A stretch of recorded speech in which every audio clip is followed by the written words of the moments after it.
नमस्कार। कहानी गोल्ड में आज सुनिए वरिष्ठ लेखिका सुधा जुगरान जी की लिखी कहानी सरहदों का सन्नाटा। कियारा अस्पताल में आईसीयू के बाहर बैठी एकटक उस भीड़े दरवाजे को देख रही थी जिसके अंदर उसके पापा जीवन की आखिरी सांस का इंतजार कर रहे थे। उसकी डबडबाई आंखें अब बेबस हो बरसने लगी थी। पापा वेंटिलेटर पर थे। उन्हें जबरदस्त हार्ट अटैक पड़ा था। वे पिछले कुछ वर्षों से दिल की बीमारी से पीड़ित थे। वह खुद तो मुंबई में रहती है। शौनक व उसके विवाह को लगभग 10 वर्ष हो चुके हैं। दोनों की बढ़िया नौकरी थी। मुंबई में अपना फ्लैट था। मम्मी पापा कानपुर में रहते थे। यहाँ पर उनका काफी बड़ा घर था। वह अपने मम्मी पापा की इकलौती बेटी है। शौनक की एक बड़ी बहन है। अपनी नौकरी की व्यस्तता में उसे कानपुर आने का समय कम ही मिल पाता है। शौनक का घर लखनऊ में है। वह भी अपने घर कम ही जा पाता है। आईसीयू के भिड़े दरवाजे पर तटस्थता से चिपकी उसकी नजरें एकाएक हिल गईं और सोच की धारा में व्यवधान सा पड़ गया। नजरें हिली तो सामने कैंटीन का बोर्ड दिखा, जहां से नीचे कैंटीन के लिए सीढ़ियां चली गई थीं। उसे याद आया उसने सुबह से कुछ खाया नहीं है। वह आज सुबह की फ्लाइट से मुंबई से आई थी। आते ही उसने मम्मी को घर आराम करने भेज दिया था। मम्मी पिछले 2-3 वर्षों से पापा को अकेले ही संभाल रही थी। कैंटीन के बोर्ड पर खाने की चीज़ों के नाम लिखे थे, लेकिन वह उठकर नीचे कैंटीन तक नहीं जा सकती थी। आईसीयू का दरवाज़ा जब तक खुलकर सुरसा के मुंह जैसा हो जाता, डॉक्टर ने पापा के चले जाने की लगभग पूरी संभावना व्यक्त कर दी थी।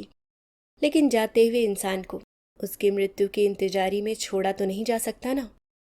आईसीयू से एक अटेंडेंट निकलता और उसके हाथ में दवाइयों व इंजेक्शनों की लिस्ट पकड़ा देता, और वह हर बार 10-20 हजार की दवाइयाँ व इंजेक्शनों का पैकेट केमिस्ट से, जो कि अस्पताल के अंदर ही था, लाकर अटेंडेंट को दे देती। इसलिए उसने कैंटीन जाकर कुछ खाने का विचार त्याग दिया। अब उसकी नजरें बहक कर खंबे के पार रखे बड़े बड़े कूड़ेदानों पर चली गई। एक पीला व नीला डस्टबिन अलग अलग तरह के कूड़े के लिए रखे थे। कर्मचारी आईसीयू का वेस्ट थोड़ी थोड़ी देर में लाकर उन डिब्बों में डालता रहता। उसने दृष्टि घुमाई। दाईं तरफ अग्निशमक का बोर्ड लगा था, जिस पर कुछ आवश्यक निर्देश लिखे थे। थोड़ा और बाईं तरफ हार्ट अटैक से संबंधित निर्देश लिखे थे। कुछ चित्र भी बने थे। उससे देखा न गया।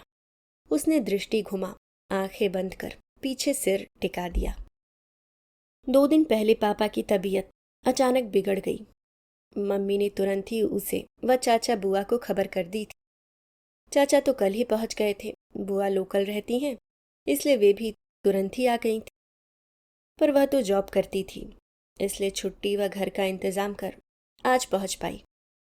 शौनक ऑफिशियल टूर पर था। उसकी सोच में इस समय कई सोचें गड़बड़ हो रही थी। पापा के जाने के बाद के परिदृश्य में उसके मन के कई तंतु अलग अलग स्तर पर एक दूसरे से बुरी तरह उलझे हुए थे। तब से ऐसे ही बैठी है। मम्मी उसका सिर सहलाते हुए बगल में बैठ गई। उसने चौंक कर आंखें खोल दी। अरे, आप कब आई? अभी। वे सिल्वर फॉयल से सैंडविच निकालते हुए बोली। तूने कुछ खाया भी नहीं होगा, मुझे पता है। उसने मम्मी की आंखों में झांका। हमेशा चमकने वाली मम्मी की आंखों की चमक उदास थी, जबकि वे सरलता से घबराने वाली शख्सियत नहीं थी। पर ले खा ले। मम्मी ने उसकी तरफ सैंडविच बढ़ा दिया। बिल्कुल भी इच्छा नहीं है मम्मी। उसकी आंखें फिर छलक गईं। पगली, न खाने से क्या होगा? बोलते हुए मम्मी भी कुछ बिखर गई थी। उसने सैंडविच पकड़ लिया। अच्छा, आप भी खा लो। दोनों अपने सैंडविच कुतरने लगी। कितना दर्द भरा होता है ना, अपने सबसे प्रिय इंसान के जाने का इंतजार करना। भरी आवाज में मम्मी बोली तो उसने सैंडविच एक तरफ रख उनका हाथ पकड़ लिया। मम्मी, उसने कुछ बोलना चाहा पर शब्द नहीं मिले। जानती है कियारा, पिछले 3 साल से मैं इन स्थिति परिस्थितियों से दो चार हो रही हूँ। हालांकि यह कोई अनोखी बात नहीं है जो सिर्फ मेरे साथ ही हो रही है। एक उम्र के बाद इस दौर से सभी को गुजरना पड़ता है। यह तो है मम्मी। उसे जैसे बोलने के लिए शब्द मिल गए। लेकिन जिसका अपना जाता है उसके लिए तो अनोखी ही है ना। कभी न कभी पति पत्नी में से एक तो जाता ही है।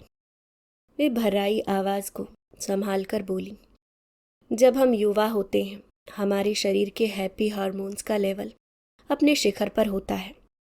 तब हमें जिंदगी बहुत हसीन लगती है। किसी प्रकार का भय मन में व्याप्त नहीं होता, किसी बात से घबराहट नहीं होती। हमारे दिल दिमाग बहुत सारी संभावनाओं से भरे होते हैं। तब हम न कभी इस स्थिति के बारे में सोचते हैं और न वृद्धावस्था के बारे में। किसी प्रकार की कोई आशंका सिर नहीं उठाती। कभी नहीं सोचते कि हम भी कभी बूढ़े होंगे, अशक्त हो जाएंगे, अकेले हो जाएंगे। आप ऐसी बातें क्यों कर रही हैं मम्मी? आप क्यों अकेली होंगी? आपकी बेटी आपके साथ है। बुआ चाचा आपको इतना मानते हैं। आपके फोन करते ही वे एकदम आ गए। चाची भी आने को तैयार बैठी हैं। वही तो बेटा सोच रही थी, अगर कहीं मैं अकेली होती तो क्या होता। मेरी संतान भी न होती और तेरे पापा के भाई बहन भी न होते तो इस समय मेरे साथ कौन होता। इस उम्र तक तो मित्र भी इस लायक नहीं होते जो तुम्हारी बहुत अधिक मदद कर सके, तुम्हें इमोशनल सपोर्ट दे सके। धन की कमी भले ही ना हो, लेकिन मन की कमी तो हो जाती है ना। यह सब मुझे कौन देता। कियारा के अंदर एकाएक तप्त रेगिस्तान उगाया। उसके विवाह को 10 साल हो रहे थे। विवाह के समय वह 25 की और शौनक 27 का था। दोनों तरफ के पेरेंट्स परिवार बढ़ाने के लिए बोलते रहे। उन्होंने सीधे सीधे कभी ना नहीं किया, लेकिन सुना भी नहीं। धीरे धीरे सभी समझ ही गए थे कि कियारा बच्चा पैदा करने के लिए तैयार नहीं है। पापा अक्सर बोलते थे, जब वे नाना बनेंगे तो वह दिन बहुत स्पेशल होगा और वे बहुत कुछ स्पेशल करेंगे। उसके अंतस में एक दर्द भरी हुक सी उठी। पापा की इच्छा वह पूरी नहीं कर पाई और न कभी उसके दिल में पूरी करने का ख्याल ही आया, क्योंकि पापा की इच्छा इतनी छोटी नहीं थी। आपके पास तो सब है ना मम्मी, फिर आप यह सब क्यों सोच रही हैं? बस पापा को जाने से रोकना मेरे बस में नहीं है। इसके अलावा आपको कोई कष्ट नहीं होने दूंगी कभी। भावुक हो उसने मम्मी को अपने बाहुपाश में भर लिया। मम्मी वैसी ही अविचल बैठी रही। उनके बदन की सरसराहट से उसे उनका निशब्द रुदन महसूस हो रहा था। तभी आईसीयू का दरवाज़ा खुला। अटेंडेंट को आते देख वह मम्मी को छोड़कर अपनी जगह पर खड़ी हो गई। संभवतः दवाइयाँ मंगवाने के लिए आया होगा, लेकिन अटेंडेंट उसके पास आकर गमगीन सा थम गया। उसने अपनी प्रश्नवाचक नज़रें उसके चेहरे पर जमा दी। आपके पेशेंट नहीं रहे, डॉक्टर साहब आपको अंदर बुला रहे हैं। क्या? वह भी कुछ समझ पाती कि मम्मी रोती हुई आईसीयू के अंदर भाग गई। वह भी पीछे पीछे दौड़ी। अंदर डॉक्टर राजीव खड़े थे, जो इतने दिनों से पापा को अटेंड कर रहे थे। मम्मी पापा के ऊपर झुकी रो रही थी। पापा की खुली आंखें देख उसका हृदय निचुड़ गया। कैसी घड़ी थी। इस क्षण का पता होते हुए भी विदाई का यह पल कैसा खाली व भारी कर देता है मन को। इंसान अचानक जीवन के प्रति विश्वास अविश्वास की दमघोटू गर्द से भरकर धुआं धुआं सा हो जाता है। डॉक्टर ने धीरे से पापा की आंखें बंद कर दी। वह मम्मी को पकड़कर बाहर ले आई। उसे अपने आंसू पोंछने का भी समय नहीं था। उसे सबको खबर करना था। अस्पताल का जितना भी ड्यू था वह सब पूरा करना था। डेड बॉडी को घर ले जाने के लिए एम्बुलेंस के लिए कहना था। घर में इससे पहले सारी व्यवस्थाएं करानी थी। उसने चाचा व बुआ को खबर की। बुआ लोकल ही रहती थी। चाचा बुआ के घर पर ठहरे थे। चाचा बुआ को फ़ोन कर उसने मम्मी के एकमात्र भाई को चंडीगढ़ फ़ोन किया।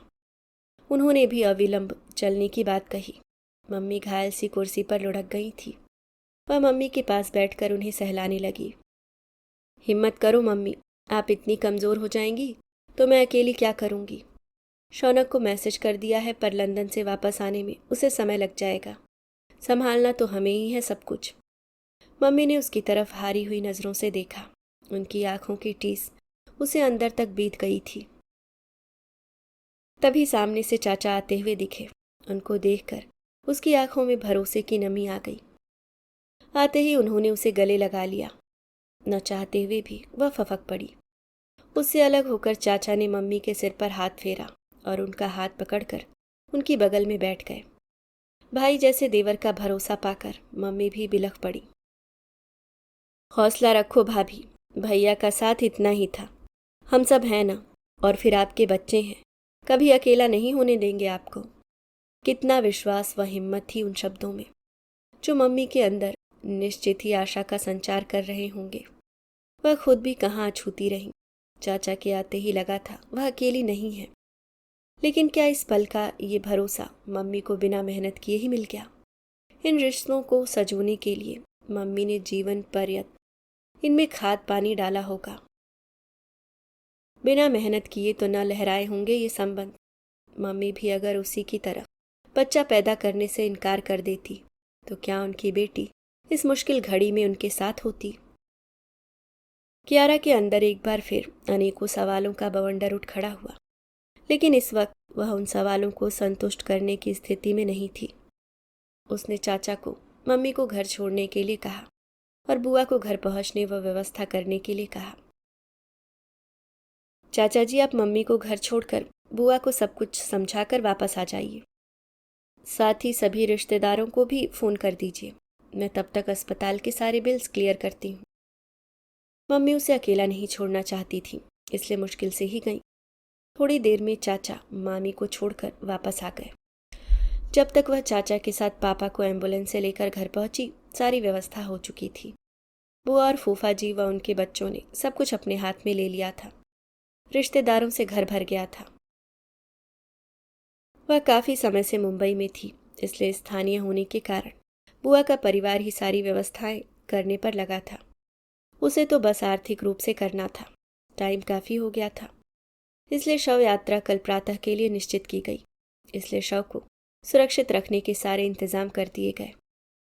घर में आने वाले दूर पार के रिश्तेदारों के साथ मम्मी पापा के फर्स्ट कजन, सेकंड कजन के परिवारों का भी जमघट लग गया था। सब लोग इस समय एकजुट हो गए थे। उसने देखा मम्मी एक बार किसी के गले लगकर आंसू बहाती, फिर पूरा घटनाक्रम लगभग दोबारा सुनाती। इसी सुनाने व मिलने में उनके आंसुओं की रफ्तार भी कम होती जा रही थी। जब तक मामा नहीं पहुंच गए तब तक मम्मी पापा की तबीयत खराब होने से लेकर अस्पताल पहुंचाने वह मृत्यु तक का घटनाक्रम कई बार सुना चुकी थी, और सब बार बार पूछते भी थे। सभी डिटेल से सब कुछ जानना भी चाहते थे। आरंभ में उसे यह प्रक्रिया बहुत कष्टदायक लग रही थी, लेकिन धीरे धीरे उसने मम्मी व खुद में भी एक परिवर्तन महसूस किया। वे दोनों पापा के जाने के दर्द की स्वीकार्यता के दौर से गुजर रहे थे। पीड़ा के आदान प्रदान के कारण पीड़ा की तीव्रता भी कुछ कम हो रही थी। हालांकि वह और मम्मी अच्छी तरह जानते थे कि संबंधों की यह भीड़ बस कुछ ही दिनों की है। वास्तविक दुख उन्हीं दोनों का है, लेकिन फिर भी इस वक्त सबका साथ होना बहुत ढाढ़स दे रहा था। सुबह से शाम तक आने वाले लोग सड़क की भीड़ से जूझते हुए वक्त निकालकर उन तक पहुंच रहे थे। शौनक भी लंदन से पहुंच गया था। शौनक के परिवार के लोग, मामा का परिवार सभी पहुंच गए थे। कियारा इकलौती बेटी थी, इसलिए सारे विधि विधान के कार्य उसे ही करने थे। उसे नहीं पता था कि इतने सारे इंतजाम कैसे हो रहे हैं, कौन कर रहा है। पापा की बड़ी फोटो जो एक तरफ पूजा स्थल बनाकर लगा दी गई थी, वहीं पास में कियारा शिद्दत से बैठी सोच रही थी, आखिर कहाँ छिपे रहते हैं ये सब अपने पराए, जो खुशी व गम के मौक़ों पर प्रकट हो जाते हैं। परिवार व पारिवारिक रिश्ते हमारी संस्कृति की पहचान है, तो क्या उसका बच्चे को जन्म न देने का निर्णय गलत है? उस जैसे अनेकों युवा जो विवाह न करने या बच्चों को जन्म न देने का निर्णय लेकर इस पवित्र विरासत के आगाज को बिना कारण ठुकरा रहे हैं।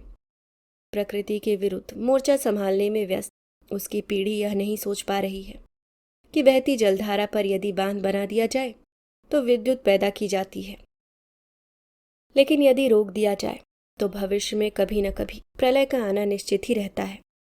तभी मम्मी उसकी बगल में आकर बैठ गईं। क्या सोच रही है? सोच रही थी मम्मी, कितने लोग हैं जो मन या बेमन से हमारे दुख में आज कम से कम शरीक तो हो रहे हैं। कितने रिश्तेदार हैं और रिश्तेदारों के रिश्तेदार हैं। मेरी शादी में रहे होंगे शायद, पर मैंने कभी जाना नहीं। हाँ, यह तो है, मम्मी पल भर रुक कर बोली। जैसे ज्योत से ज्योत जलती है, युवा पीढ़ी रिश्ते और रिश्तेदारों को नकार रही है, यहाँ तक कि अपना परिवार भी नहीं बनाना चाह रही है। लेकिन यह एक ऐसा रास्ता है कियारा, जहाँ एकला चलो रे कि रीत काम नहीं करती। कियारा ने कोई जवाब नहीं दिया, अपने में गुम सोच रही थी। मम्मी का सहारा मैं हूँ तो ही शौनक है।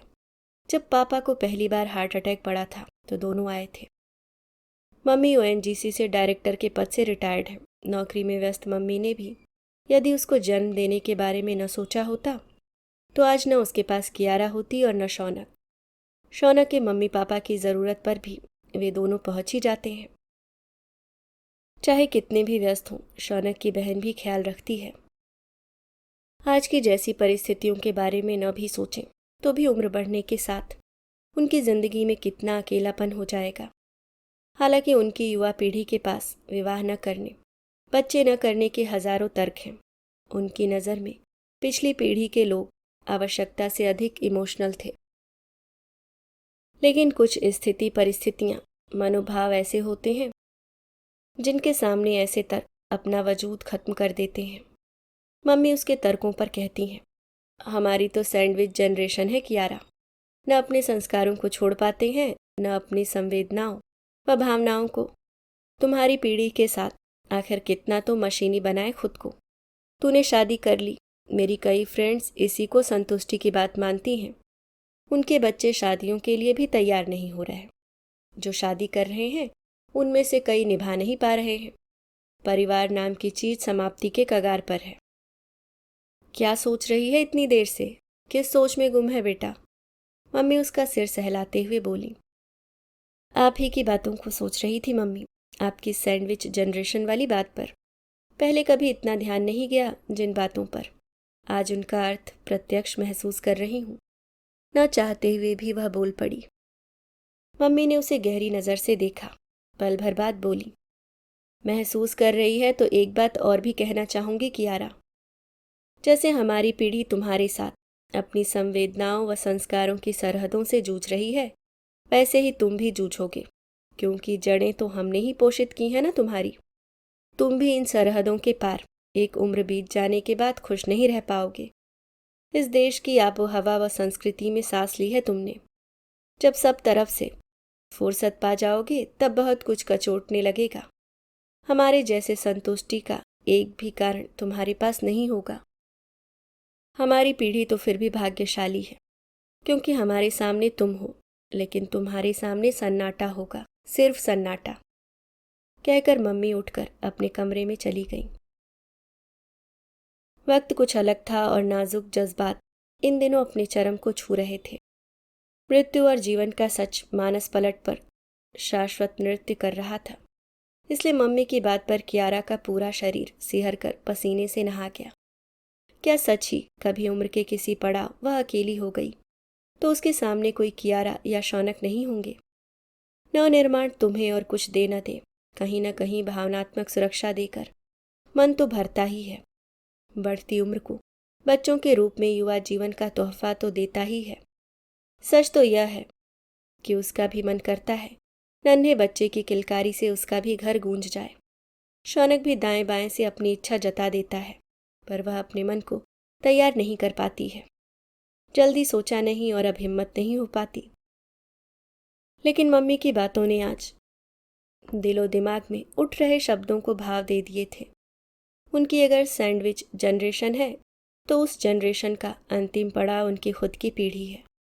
अपनी संवेदनाओं व संस्कारों की सरहदों के पार चली भी जाएगी तो भी सरहद को देख देख दुखी होती रहेगी, लेकिन फिर वापस नहीं आया जाएगा, क्योंकि वहां तो भयंकर सन्नाटा पसरा होगा। तभी शौनक आकर बगल में बैठ गया। क्या हो गया? बहुत देर से देख रहा हूँ, किस सोच में डूबी हो? कुछ नहीं। उसने खामोश निगाहों से शौनक की तरफ देखा। पल भर बाद मुस्कुराकर बोली, सोच रही थी कि बच्चे के लिए प्लान करने के बाद मैं कुछ वक्त के लिए नौकरी छोड़ दूंगी। क्या? शौनक एकाएक बुरी तरह चौंक गया। सच में? तुम बेबी प्लान करने की सोच रही हो? हाँ शौनक, हमारी पीढ़ी बहुत आत्मकेंद्रित हो रही है और मैं अपनी संवेदनाओं और संस्कारों की सरहदों के पार नहीं जाना चाहती। उस सन्नाटे को नहीं भुगतना चाहती। शौनक उसकी बात कुछ समझा, कुछ नहीं, बस खुश हो गया। बाहों के घेरे में उसे कसते हुए बोला, बच्चा हम दोनों की जिम्मेवारी होगा कियारा, हर कदम पर तुम्हारा साथ दूंगा। भरोसे से भरकर उसने शौनक के कंधे पर सिर टिका दिया। कल सुबह यह बात मम्मी को भी बतानी है शौनक। ऐसे वक्त में यह खबर उनके लिए संजीवनी का काम करेगी। कियारा के मन मस्तिष्क में चल रही बहुत दिनों की कश्मकश को एकाएक विराम मिल गया था। अभी आप सुन रहे थे वरिष्ठ लेखिका सुधा जुगरान जी की लिखी कहानी सरहदों का सन्नाटा।